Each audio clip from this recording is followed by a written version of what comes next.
الحمد لله والصلاة والسلام على رسول الله وعلى آله وصحبه ومن والاه أما بعد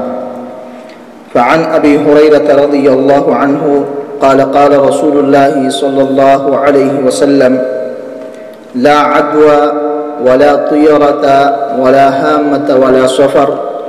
وفر من المجذوم كما تفر من الأسد رواه البخاري ومسلم اللهم صل على نبينا محمد وعلى آله وأصحابه ومن تبعهم بإحسان إلى يوم الدين۔ میرے اسلام کے عزیز سامعین، بہن بھائیوں، آج کا ہمارا موضوع وہ ایک بہت اہم ترین موضوع کے متعلق ہے۔ وہ ماہ سفر کی جو نحوست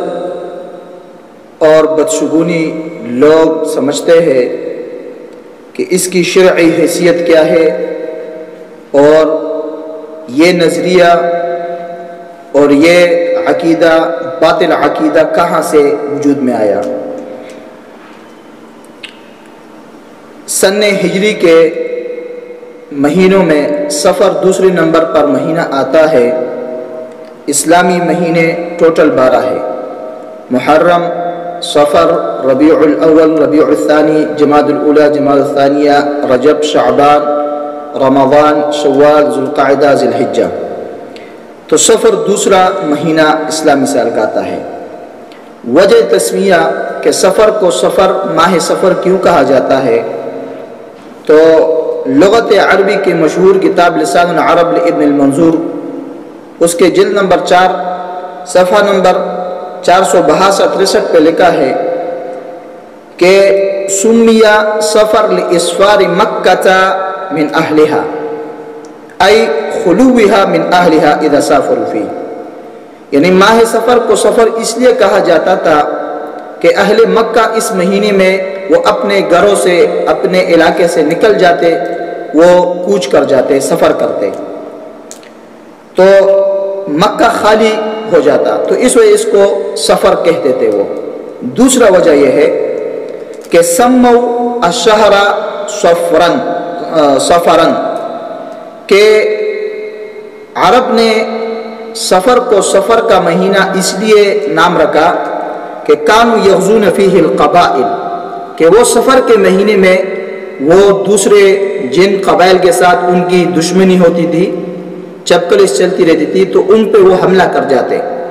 فَيَتْرُكُونَ مَنْ لَقَوْا صِفْرًا مِنَ الْمَتَاعِ، تو جن پہ وہ حملہ کرتے تو ان کو مال و متاع سے، ساز و سامان سے اس طرح خالی کر دیتے جیسے فَيُصْبِحُ لَا مَتَاعَ لَهُ، ان کے پاس ایسا ہو جاتا کہ کچھ بھی ان کے ہاتھوں میں نہ رہ جاتا، سب کچھ لوٹ جاتے اور ان کا مال تلف کر دیتے، ضائع کر دیتے تھے۔ تو اس لیے اس کو صفر سے ماخوذ سفر کا ماہ اس کو کہنے لگے۔ سفر کے مہینے میں اہل جاہلیت کے ہاں 2 بڑے عظیم منکرات وہ پائے جاتے تھے۔ ایک وہ اس ماہ میں تلاعب فی، اللہ کے مقررہ شدہ قانون اور نظام میں وہ کھیلتے تھے اور تقدیم و تاخیر کرتے تھے، یعنی حرمت کی مہینوں کی حرمت وہ دوسروں مہینوں کو دیتے تھے،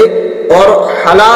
حل مہینوں کی حلت وہ محرم کے مہینوں دیا کرتے تھے۔ جس طرح ان کا طریقہ یہ تھا کہ وہ محرم الحرام کی حرمت کو وہ پیچھے کر دیتے، سفر میں کرتے، اور سفر کی جو حلت تھی اور وہ محرم کو دیا کرتے تھے، تو اس کو عربی میں نسی کہتے تھے۔ اللہ رب العالمین نے اس کا تذکرہ کہ انما النسی زیادۃ فی الکفر، اس کے ساتھ سورہ توبہ آیت نمبر 37 کے اندر اس نے فرمایا ہے۔ دوسرا جو اہل جاہلیت کے ہاں ایک بہت بڑا منکر اس مہینے میں پائے، وہ التشاؤم فی، وہ سفر کے مہینے کو منحوس اور بدشگونی وہ اس سے لیتے تھے، سفر کے مہینے کو منحوس سمجھتے تھے۔ اللہ رب العالمین نے سال کے 12 مہینے مقرر کیے، اور ان 12 مہینوں میں 4 حرمت والے قرار دیے، جس طرح حدیث شریف کے اندر اس کی تفصیل اور وضاحت آئی ہے کہ ثلاث متوالیات، 3 حرمت کے مہینے ایک دوسرے کے پیچھے ہیں، ذوالقعدہ، ذی الحجہ اور محرم الحرام، اور چوتھا مہینہ وہ رجب، جو رجب مبارک الذی بین جمادی الثانیہ و شعبان، جو جمادی الثانیہ، جمادی الآخرہ اور شعبان کے بیچ میں درمیان میں آتا ہے، جس کو رجب مضر کہا جاتا تھا۔ تو یہ 4 مہینے اللہ نے حرمت والے قرار دیے، اور ان حرمت والے مہینوں میں اللہ نے قتل و قتال اور ڈاکہ اور چوری یہ اللہ نے حرام کر دی ہے۔ عام دنوں میں بھی یہ حرام ہے، لیکن ان دنوں میں حرمت کے مہینوں میں اس کی حرمت وہ دگنا ہو جاتا تھا۔ جیسا اللہ رب العالمین نے قرآن مجید سورۃ توبہ میں فرمایا، ان عدۃ الشہور عند اللہ 12 شہرا فی کتاب اللہ یوم خلق السماوات والارض منها 4 حرم ذلك الدین القیم فلا تظلموا فیہن انفسکم، کہ مہینوں کی تعداد شمیر اللہ رب العالمین کے ہاں 12 مہینے ہیں، ان 12 میں 4 حرمت والے ہیں، تو اللہ نے فرمایا ان مہینوں میں اپنے آپ پر ظلم مت کیا کرو۔ جیسا کہ مشرکین مکہ اور جاہلیت کو یہ علم تھا، لیکن اس کے باوجود وہ ان حرمت والے مہینوں میں وہ قتل و قتال اور ڈاکہ اور دوسروں کی مال چوری کرنا وہ اپنے آپ کے لیے ایک ہیلہ بنا دیتے، یعنی حرمت والوں کی مہینوں کی حرمت وہ دوسروں مہینوں کے دیا کرتے تھے، اور جو حلال مہینے تھے ان کی حلت وہ محرم والے مہینوں کو دیا کرتے تھے، حرمت والے مہینوں کو دیا کرتے تھے۔ تو وہ محرم الحرام کی حرمت وہ سفر کو دیا کرتے تھے، اور سفر کی حلت کو وہ محرم کے لیے آگے کر دیتے تھے، جیسا اللہ رب العالمین نے قرآن مجید میں سورہ توبہ میں فرمایا، انما النسیء زیادۃ فی الکفر یضل به الذین کفروا یحلونہ عاما ویحرمونہ عاما لیواطئوا عدۃ ما حرم اللہ فیحلون ما حرم اللہ۔ اللہ نے فرمایا اس مہینوں میں، حرمت والے مہینوں میں آگے پیچھے تقدیم و تاخیر کرنا، کہ ایک حرمت کے والے مہینے کی حرمت دوسرے کو دے دینا اور اس کی حلت کو حرمت والے مہینے کو دینا، یہ زیادۃ فی الکفر، یہ کفر میں بھی غلو ہے، زیادتی ہے، یعنی ایسا جرم ہے جو کفر میں بھی بہت بڑا جرم ہے۔ یضل به الذین کفروا، گمراہ کر دیتے اس کے ساتھ وہ لوگ جو کافر تھے، جو جاہلیت کے زمانے کے مشرک تھے، وہ یہ کام کیا کرتے تھے، تو وہ اس کا یہ منکر ان کے ہاں پایا جاتا تھا۔ دوسرا، اہل جاہلیت کا ایک باطل عقیدہ نظریہ یہ تھا کہ وہ اشہر الحج کے اندر، حج کے مہینوں میں وہ عمرے کو حرام سمجھتے تھے، اور من افجر الفجور اس کو کہا کرتے تھے کہ گناہوں میں سب سے بڑا، سب سے زیادہ جو گناہ ہے وہ یہ ہے کہ حج کے مہینوں میں عمرہ کیا جائے، اس عمرے کی احرام باندھا جائے، جیسا کہ صحیح بخاری کے اندر روایت آیا ہے، صحیح مسلم کے اندر، سنن نسائی کے اندر، مسند امام احمد کے اندر موجود ہے۔ عبداللہ ابن عباس فرمایا کرتے تھے کہ کانوا یرونا، وہ جاہلیت کے زمانے کے لوگ مشرکین مکہ، ان کا یہ باطل عقیدہ اور نظریہ تھا کہ ان العمرۃ فی اشہر الحج، کہ حج کے مہینوں میں عمرہ کرنا، عمرے کی احرام باندھنا، من افجر الفجور فی الارض، زمین پر سب سے بڑا گناہ یہ ہے کہ حج کے مہینوں میں عمرہ کیا جائے۔ ایک تو یہ ان کا بہت بڑا ایک منکر تھا اور ایک باطل عقیدہ تھا اور نظریہ تھا۔ دوسرا ان کے ہاں جو برائی تھی وہ یہ کہ وَيَجْعَلُونَ الْمُحَرَّمَ صَفَرًا، وہ محرم کو سفر قرار دیتے تھے، یعنی محرم کے مہینے کی حرمت کو وہ سفر کو دیا کرتے تھے، اور سفر کی حلت کو محرم میں کرتے تھے، اور اس ہیلے سے وہ عمرہ بھی کرتے اور دوسروں پہ حملہ آور بھی ہوتے تھے، اور ان کے مال و متاع وہ سلب اور ضائع کر دیتے، وہ تلف کر دیتے تھے، اور وہ کہتے تھے کہ اذا برأ الدبر وعف الاثر وانسلخ سفر حلت العمرۃ لمن اعتمر، کہ جب اونٹوں کی وہ جانور جن پہ سواری کی جاتی تھی، جن پہ سامان لادا جاتا تھا، کہ جب ان کے پشتوں کے بال وہ پھر سے نکل آئے اور وعف الاثر اور راستے کے نشانات مٹ جائے، وانسلخ سفر اور سفر کا مہینہ گزر جائے، حلت العمرۃ لمن اعتمر، پھر عمرہ اس کے لیے حلال ہے جو عمرہ کا ارادہ اور نیت کرتا ہے۔ تو یہ ایک باطل عقیدہ تھا جس کا رسول اللہ صلی اللہ علیہ وسلم نے رد فرمایا حجۃ الوداع کے موقع پر، کہ جب آپ علیہ السلام وہ میقات پر پہنچے تو صحابہ سے کہا کہ جن کے پاس قربانیاں نہیں ہے، ہدی نہیں ہے، جو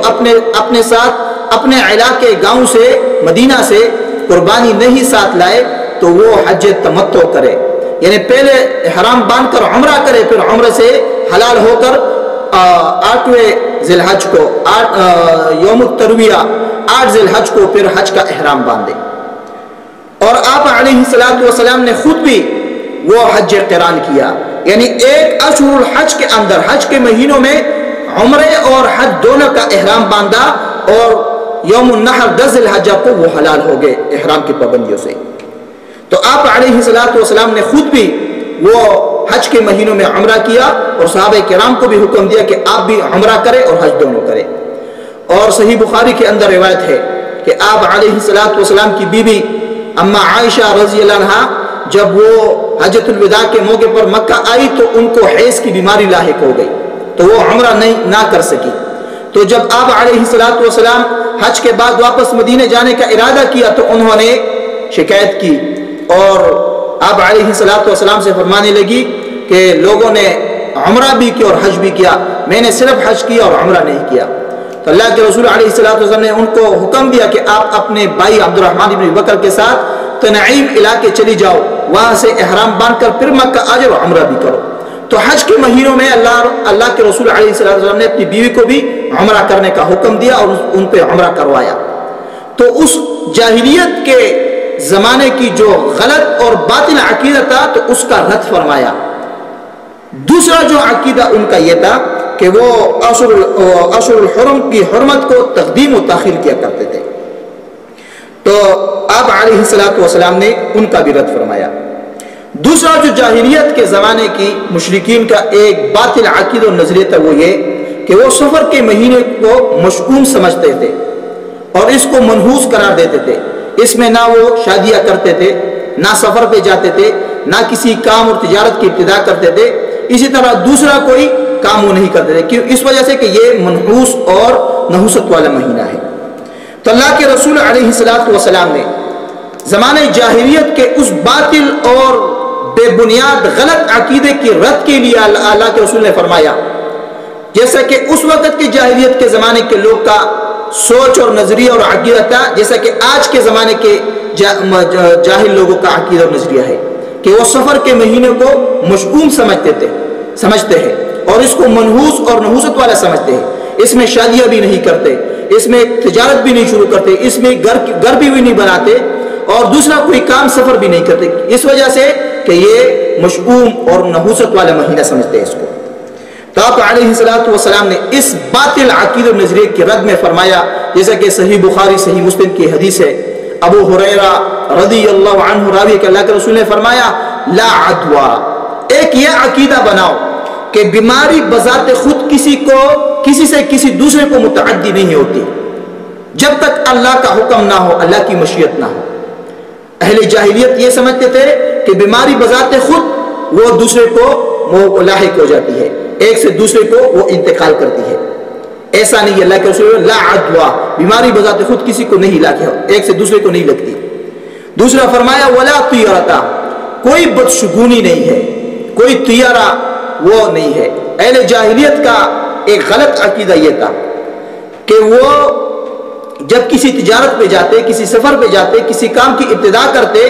تو وہ ایک پرندے کو چھوڑتے، مثال کے طور پر کسی کبوتر کو چھوڑتے، اگر وہ دائیں طرف چلا تو کہتے کہ اس میں خیر ہے، اس میں برکت ہے، اور اس میں بلائی ہے، اس میں نفع ہے، تو وہ اس کو جاری کر دیتے،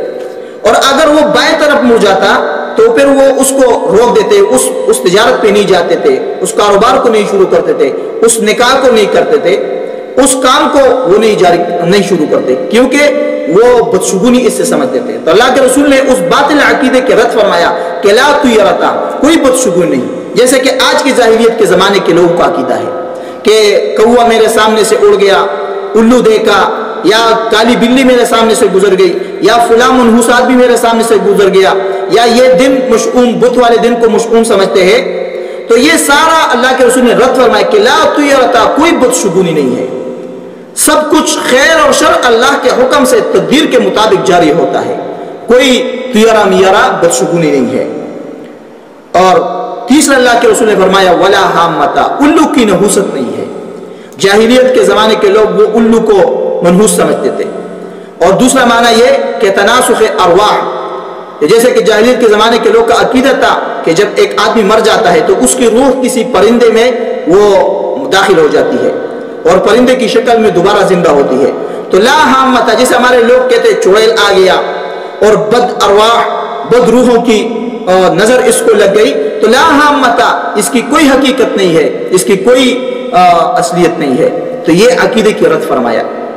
اور چوتھا فرمایا ولا سفر، سفر مہینے میں کوئی نحوست نہیں ہے، کوئی تشاؤم نہیں ہے، اس کو منحوس سمجھنا یہ غلط اور بے بنیاد اور جاہلیت کے زمانے کے لوگ کا عقیدہ جو اللہ کے رسول نے اس کو باطل قرار دیا کہ لا سفر، سفر کے مہینے میں کوئی تشاؤم، کوئی نحوست نہیں ہے، کیونکہ یہ سفر بھی اللہ رب العالمین کے مہینوں میں سے ایک مہینہ ہے، جیسا کہ محرم، ربیع الاول، ربیع الثانی، جمادی الاول، جمادی الثانیہ، رجب، شعبان، رمضان، شوال، ذوالقعدہ، ذی الحجہ، یہ سارے اللہ کے مہینے ہیں۔ تو اسی طرح سفر بھی اللہ کے مہینوں میں سے ایک مہینہ ہے، اس میں کوئی نحوست نہیں ہے، اس میں کوئی تشاؤم نہیں ہے۔ جیسا کہ زمانے کا کسی انسان کے معاملات میں کوئی تاثیر نہیں ہے، اللہ رب العالمین کے تقدیر میں اس کی کوئی دخل اندازی نہیں ہے، جیسے عام مہینوں کا، تو اسی طرح سفر کا بھی نہیں ہے۔ یہ سفر کا مہینہ بھی دوسروں مہینوں کی طرح ہے، اس میں خیر اور شر جس طرح دوسروں مہینوں میں ہوتا ہے اور اللہ کے تقدیر کے مطابق جاری ہوتا ہے، حکمت کے مطابق جاری ہوتا ہے، تو اسی طرح سفر کے مہینے میں خیر اور شر ہو سکتا ہے۔ تو ولا سفر، جو لوگ یہ سمجھتے ہیں، یہ عقیدہ اور نظریہ رکھتے ہیں کہ سفر کا مہینہ نحوست والا ہے اور یہ تشاؤم سے بری ہوئی ہے، تو اللہ کے رسول نے اس کا رد فرمایا کہ کسی مسلمان کا یہ عقیدہ نہیں ہونا چاہیے کہ وہ یہ سمجھے، یہ عقیدہ رکھے کہ سفر کا مہینہ وہ مشؤوم مہینہ ہے۔ اسی وجہ سے علامہ حافظ ابن رجب حنبلی رحمہ اللہ اس نے لکھا ہے کہ وَالتَّشَاؤُمْ بِسَفَرْ هُوَ مِنْ جِنْسِ الطِّيَرَةِ الْمَنْهِيَّ عَنْهَا، کہ سفر کے مہینے سے نحوست، اس کو منحوس قرار دینا اور اسے نحوست سمجھنا، یہ بھی اس طیرہ کے جنس میں سے، اس بدشگونی کے جنس میں سے جسے شریعت نے منع کیا، اللہ کے رسول اور اللہ نے اس سے منع کیا ہے۔ تو ایک مسلمان کا یہ عقیدہ ہونا چاہیے کہ تمام اختیارات صرف اور صرف ایک اللہ رب العالمین کے پاس ہے۔ اس کائنات کے اندر جو بھی تصرفات اور جو بھی حکم جاری ہوتا ہے وہ اللہ رب العالمین کا ہے، وہ جو چاہتا ہے کرتا ہے، اور وہی ہوتا ہے جو اللہ چاہتا ہے، صرف اسی اللہ کا حکم چلتا ہے۔ اللہ رب العالمین کے علاوہ کسی کا اس کائنات کے اندر کوئی تصرف نہیں ہے، کسی زمانے کا، کسی وقت کا، کسی جگہ کا، کسی انسان اور کسی جن اور کسی شجر اور حجر اور کسی بھی چیز کا کسی اللہ رب العالمین کے کائنات میں تصرف اور دخل اندازی نہیں ہے۔ جیسا کہ اللہ رب العالمین نے قرآن مجید میں فرمایا قل کل من عند اللہ، ان سے کہہ دو پیغمبر، میرے حبیب ان سے فرما دو کہ ساری کے سارے معاملات اور سارے کے سارے تقدیر اللہ رب العالمین ہی کے ہاتھ سے جاری ہوتے ہیں، سارے تصرفات اور یہ سارے کام اللہ رب العالمین کے پاس سے جاری ہوتے ہیں۔ فما لهؤلاء القوم لا يكادون يفقهون حديثا، ان لوگوں کو کیا ہوا کہ یہ بات سمجھتے ہیں، اپنے آپ کو بات سمجھانے کے لیے وہ کوشش بھی نہیں کرتے۔ اور اللہ رب العالمین نے سورہ حدید 22 نمبر آیت میں فرمایا ما اصاب من مصیبت فی الارض ولا فی انفسکم الا فی کتاب من قبل ان نبرأها ان ذلک علی اللہ یسیر، کہ زمین میں اور تمہاری جانوں میں کوئی مصیبت، کوئی شر، کوئی نقصان اور کوئی ضرر تمہیں نہیں پہنچتی مگر الا فی کتاب من قبل ان نبرأها، مگر اللہ کہتے ہیں یہ تکلیف اور یہ مصیبت، یہ خیر اور یہ شر، یہ نفع اور یہ نقصان، یہ صحت اور یہ بیماری، یہ سارے چیزیں اللہ رب العالمین میں نے زمین اور آسمان کی پیدائش سے 50,000 پہلے لوح محفوظ میں لکھ کر رکھی ہے، تقدیر میں لکھی ہوئی ہے۔ ان ذالک علی اللہ یسیر، اور اس تقدیر کا جاری کرنا مخلوقات پر، کائنات میں، اللہ فرماتے ہیں میرے اوپر بہت آسان ہے۔ اور دوسرا سورہ تغابن میں اللہ نے فرمایا ما اصاب من مصیبت الا باذن اللہ، نہیں پہنچتی کوئی مصیبت تمہیں یا اس زمین میں یا اس کائنات میں کوئی بھی مصیبت نہیں آتی مگر الا باذن اللہ، مگر اللہ کے حکم سے اور اللہ کے تقدیر کے موافق ہوتی ہے، اللہ کے حکمت کے موافق ہوتی ہے۔ وَمَن يُؤْمِن بِاللَّهِ، اور جو اللہ پر ایمان اور یقین رکھے، یہدی قلبہ، اللہ اس کے دل کو مضبوط کر لے گا۔ اور واللہ بکل شیء علیم، اللہ ہر چیز پر خبردار ہے، اللہ ہر چیز سے واقف ہے۔ تو یہ سفر کے مہینوں کی جو بعض لوگوں کے خرافات اور نظریات اور رسم و رواج لوگوں نے ایجاد کیے ہیں کہ اس ماہ کو نحوست والا سمجھنا، اس کو منحوس سمجھنا اور اس میں شادیاں نہ کرنا، تو یہ جاہلیت کے زمانے کے لوگ کے عقائد و نظریات تھے۔ ایک مسلمان کا یہ عقیدہ نہیں ہونا چاہیے، بلکہ اللہ کے حبیب علیہ السلام نے اس جاہلیت کے عقیدے کو رد کرنے کے لیے اللہ کے رسول صلی اللہ علیہ وسلم کے لوگ اہل جاہلیت سفر کے مہینے میں شادیاں نہیں کرتے، جیسا کہ کچھ لوگ محرم کے مہینے میں شادیاں، کیوں کہ یہ وہ سوگ کا مہینہ ہے، غم کا مہینہ ہے کہ امام حسین علیہ السلام کی شہادت اس میں واقع ہوئی ہے۔ تو اگر کسی شخصیات کی شہادت اور موت کو کسی مہینے کے غم اور سوگ کے لیے خاص کرنا، تو پھر سارے سال میں بہت بڑے بڑے شخصیات وفات ہوئے ہیں۔ ربیع الاول کے ماہ میں سرور کائنات محمد رسول اللہ وفات ہوئے، تو اس میں بھی شادیاں نہ کرو۔ اسی طرح ذی الحجہ کے مہینے میں خلیفہ ثالث ذو النورین عثمان غنی رضی اللہ عنہ وہ شہید ہوئے، تو اس کو بھی شادیاں نہ کرنا، اس کو بھی سوگ والا سمجھنا۔ تو یہ ساری کی سارے اپنے آپ سے خود ساختہ نظریات اور عقائد ہے، جس کا اسلام کے اندر قرآن سنت کے اندر کوئی وجود اور کوئی ثبوت نہیں ہے۔ تو اپنے آپ کو اس غلط عقائد سے بچانا چاہیے۔ تو میں عرض کر رہا تھا کہ اللہ کے رسول صلی اللہ علیہ وسلم نے سب سے پہلی جو شادی کی تھی وہ بھی سفر کے مہینے میں کی تھی۔ تو اگر سفر کا مہینہ مشؤوم ہوتا، نحوست والا ہوتا، تو اللہ کے حبیب علیہ السلام نے کیوں اس میں شادی کی؟ ام المومنین سیدہ خدیجہ الکبریٰ رضی اللہ عنہا سے اللہ کے رسول صلی اللہ علیہ وسلم نے سفر کے مہینے میں ہی شادی کی تھی۔ اور اللہ کے رسول صلی اللہ علیہ وسلم کی بیویوں میں کون سی بیوی وہ خدیجہ الکبریٰ سے زیادہ اللہ کے حبیب کو پیاری تھی اور زیادہ وفادار تھی؟ اور اللہ کے حبیب کو ان سے سب سے زیادہ اور کس سے پیار تھا؟ اس کی زندگی میں جب تک وہ حیات تھی تو اللہ کے حبیب نے دوسری شادی نہیں کی تھی، اور ہمیشہ اس کے وفات کے بعد ان کے محاسن کا تذکرہ کرتے تھے کہ میری بیوی خدیجہ الکبریٰ ایسی تھی، اس کے ایسے اچھے صفات تھے، ایسے خصلتیں تھی، وہ ایسی تھی، وہ ایسی تھی۔ اور کبھی کبھار کبھی کھانا پکایا کرتے تھے تو ان کے سہیلیوں کو بلا کر ان کی دعوت بھی فرمایا کرتے تھے۔ تو سفر کے مہینے میں یہ غلط عقیدہ اور نظریہ اور باطل عقیدہ رکھنا کہ اس میں شادیاں نہیں کرنا چاہیے، تو اللہ کے حبیب نے خود اپنے بیوی سے شادی کی، خدیجہ الکبریٰ سے سب سے پہلی جو شادی کی تھی وہ سفر کے مہینے میں کی تھی۔ اور اسی طرح کچھ لوگوں کا یہ نظریہ ہے کہ سفر کے مہینے میں گھر کے صحن میں نہ سویا کرو، کہ وہ سفرہ آتی ہے، ہمارے علاقے میں اس کو لوگ سفرہ بولتے ہیں، جو لوگ اہل جاہلیت کے نظریات کے حامل ہیں، کہ وہ آتی ہے انسان کو گلے سے دباتی ہے اور یہ ہوتا ہے اور وہ ہوتا ہے۔ یہ سب باطل غلط عقائد و نظریات ہے، اپنے آپ کو اس سے بچانا چاہیے۔ دوسرا، اس مہینے میں ایک بدعت اور ایک رسم و رواج وہ یہ ہے کہ سفر کے مہینے کے آخری ہفتے میں یوم الاربعاء بدھ کے دن کو وہ اس دن کو خوشیاں مناتے ہیں، جشن مناتے ہیں اور دعوتیں کرتے ہیں، کھانا پکاتے ہیں اور سبیلے لگاتے ہیں اور چوری کی رسم ادا کرتے ہیں۔ تو یہ ساری بدعات ہے، رسومات ہے، رواج ہے۔ قرآن اور سنت کے اندر، شریعت کے اندر اس کی کوئی ثبوت اللہ کے حبیب سے یا قرآن مجید سے یا صحابہ کرام کی زندگی سے اس کی کوئی ثبوت نہیں ملتی۔ خیر القرون میں اس کی کوئی ثبوت نہیں ملتی، نہ صحابہ کے زمانہ میں، نہ تابعین کے زمانے میں، نہ تبع تابعین کے زمانے میں، بلکہ یہ بات کا ایجاد کیا ہوا ایک بدعات ہے، لوگوں نے ایجاد کی ہے۔ تو ایک قرآن و سنت کا دعویٰ دار جو کہتا ہے کہ میں قرآن و سنت پہ ایمان رکھتا ہوں، تو اس کو اپنے آپ کو اس باطل عقائد اور نظریات سے، ان بدعات اور رسومات اور رواجات سے اپنے آپ کو بچانا چاہیے۔ تو حدیث شریف کے اندر آیا ہے، اللہ کے رسول علیہ السلام نے فرمایا کہ اگر کسی انسان کو کسی وقت کی نحوست کی وجہ سے وہ کوئی کام چھوڑے، بدشگونی کی وجہ سے کوئی کام چھوڑے، کسی حیوان، کسی جمادات کی نحوست کی وجہ سے، کہ میرے سامنے سے کوا گزر گیا، الو گزر گیا، یا یہ چیز، یہ پرندہ بائیں طرف مڑ گیا، سمک مڑ گیا، یا فلاں شخص میرے سامنے سے گزر گئی، یا کالی بلی میرے سامنے سے گزر گئی، یا یہ سفر کا مہینہ ہے اس میں سفر نہ کیا کرو، اس میں شادیاں نہ کیا کرو، اور یہ نحوست اور بدشگونی کے عقیدے کی وجہ سے اس نے کسی کام کو چھوڑ دیا، اللہ کے رسول نے فرمایا من ردت الطیرۃ، جس کو بدشگونی اور کسی چیز کی نحوست نے کسی کام سے روک دیا، فقط قارف الشرک، اس آدمی نے شرک کا ارتکاب کیا، یہ شرک کے قریب ہو گیا، اس کے عقائد میں شرک کی وہ شرک داخل ہو گیا۔ صحابہ کرام نے عرض کیا وما کفارۃ ذالک یا رسول اللہ، اللہ کے حبیب اس چیز کا کفارہ کیا ہوگا؟ کہ اللہ کے رسول نے فرمایا کہ جب تمہیں کسی موقع پہ ایسا محسوس ہونے لگے اور یہ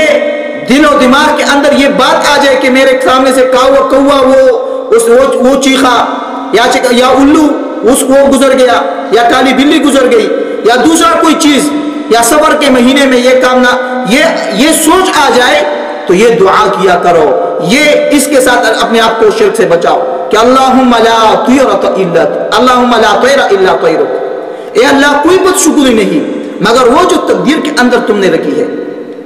ولا خیر الا خیرک، اور کوئی نفع نقصان اور کوئی فائدہ میں حاصل نہیں کر سکتا، کوئی خیر میں اپنے آپ لیے نہیں حاصل کر سکتا مگر وہ جو آپ نے تقدیر کے اندر لکھی ہے، ولا الہ غیرک، اور اے اللہ تیرے علاوہ کوئی حق الہ نہیں ہے، کوئی بندگی کا عبادت کا حقدار نہیں ہے مگر غیرک، تمہارے علاوہ کوئی بھی نہیں ہے۔ تو یہ دعا کیا کرو اللہم لا طیر الا طیرک ولا خیر الا خیرک ولا الہ الا غیرک، یہ روایت سنن نسائی کے اندر موجود ہے۔ اور محقق العصر محدث العصر محمد ناصر الدین الالبانی رحمہ اللہ رحمۃ واسعہ، انہیں اپنی کتاب سلسلہ احادیث صحیحہ کے اندر 1065 نمبر یہ روایت ذکر کیا اور لکھا ہے وَإِسْنَادُهُ صحیح، اس کی سند صحیح سند ہے۔ تو اپنے آپ کو ان تمام چیزوں کی نحوست اور بدشگونی کا عقیدہ اور نظریہ رکھنے سے اپنے آپ کو بچانا چاہیے۔ سفر یہ اللہ کے مہینوں میں سے ایک مہینہ ہے، جس طرح عام مہینے اس طرح یہ سفر بھی اللہ کا مہینہ ہے، تو اس کو منحوس سمجھنا اور اس میں تشاؤم کا عقیدہ رکھنا یہ اہل جاہلیت کا عقیدہ تھا۔ ایک مسلمان اور ایک قرآن و سنت اللہ اور رسول پر ایمان لانے والا کا یہ عقیدہ نہیں ہے۔ اللہ ہم سب کو سمجھنے اور قرآن و سنت کو صحیح معنوں میں بیان کرنے اور اس کو سمجھنے اللہ ہمیں توفیق عطا فرمائے، اور اللہ ہمیں اپنے عقائد کی اصلاح اور تصحیح کے اللہ ہمیں توفیق عطا فرمائے۔ وما علی الا البلاغ۔ دعوت اہل حدیث ٹی وی کی منفرد اسلوب اور مستند معلومات پر مبنی بے شمار دینی اور تعلیمی ویڈیوز دیکھنے کے لیے ہمارا چینل سبسکرائب کیجیے اور ہماری نئی ویڈیوز سے اپڈیٹ رہنے کے لیے بیل آئیکن پر کلک کیجیے۔